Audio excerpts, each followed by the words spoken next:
नमस्कार, मैं हूं नितिन वशिष्ठ और आपका स्वागत है राजकला मंच में। और आज हमारे साथ है राजकला मंच के एक्टर अभिमन्यु सिंह। सर, आपका स्वागत है हमारे शो में। नमस्कार सर। सबसे पहले तो मैं आपका आभार व्यक्त करना चाहूँगा जी। और सर का भी, जिन्होंने मुझे ये अवसर प्राप्त करने का मौका दिया।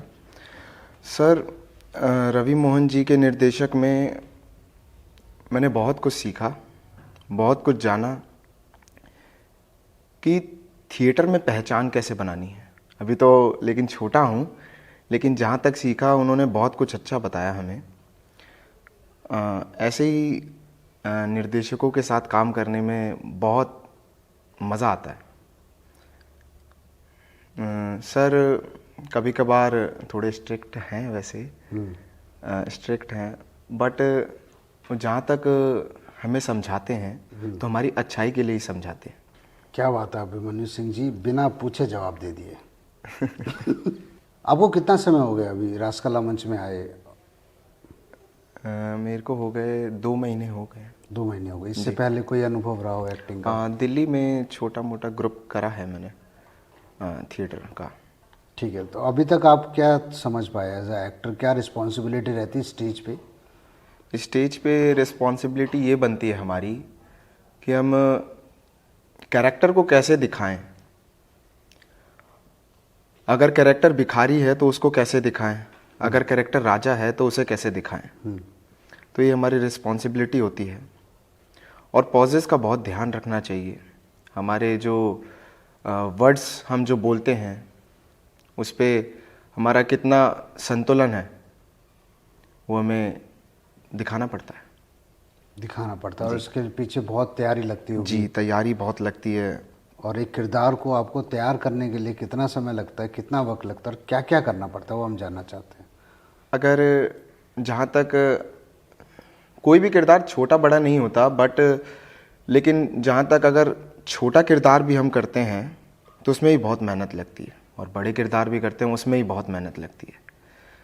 तो जहाँ तक ये है, तो बड़े किरदार जैसे करते हैं हम तो उसमें वही 1 महीना 1.5 महीना लगता है।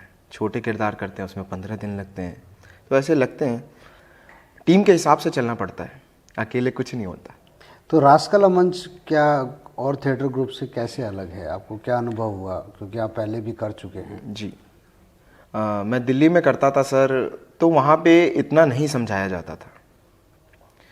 कुछ कुछ बातें समझाई जाती थी, बट हमें ये नहीं पता चलता था कि हमें समझाया क्या जा रहा है। अच्छा। ठीक है, जैसे डिक्शन की प्रॉब्लम हो गई, गैम्बलिंग कैसे करते हैं, और जैसे अगर किरदार को जीना है तो कैसे करते हैं, तो यही सब नहीं समझाया जाता। तो सर के पास हम आए तो मैं बड़ा सौभाग्यशाली हूँ सर कि मुझे सर के साथ सीखने का मौका मिला। चलिए, मैं आपका रेजांगला का किरदार के बारे में जानना चाहूँगा, जिसमें आप एक आउट ऑफ द बॉक्स निकल के पूरी टीम में से जी जी एक कॉन्फ्लिक्ट लाते हैं प्ले के अंदर। जी। और पहला कॉन्फ्लिक्ट ऑब्वियसली आपसे होता है, जिसमें आप ना करते हैं और पीछे जाने के लिए कहते हैं। जी। वो एक बहुत अहम चीज़ है, क्योंकि ऑडियंस आंख गड़ाए बैठी है कि अभी क्या होने वाला, और आप ही के डायलॉग से शुरू होना है। उस वक्त क्या महसूस हुआ?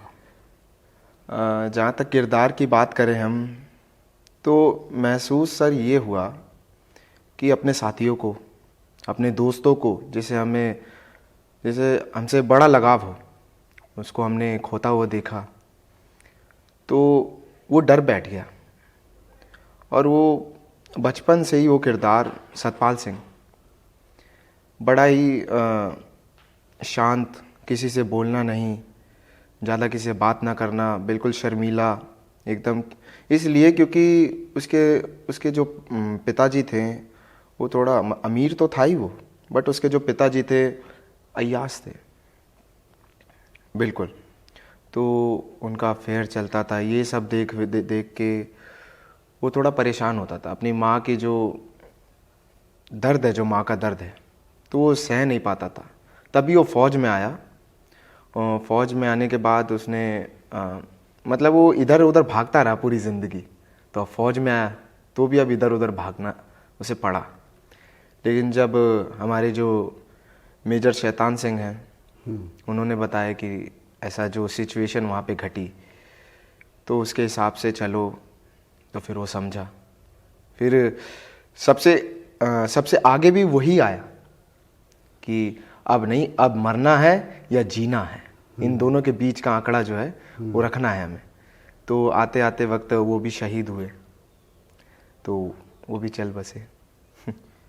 ठीक है अभिमन्यु जी, हम आशा करते हैं आप और भी प्लेस करें और रासकला मंच से जुड़े रहें, और हम आपको आगे और भी नए किरदारों में अलग नव रसों के एक बहाव में देखें स्टेज पे, और ऑडियंस को आप और भी एंटरटेन करें। जी जी, बहुत बहुत धन्यवाद आपका रासकला मंच की तरफ से। Thank you.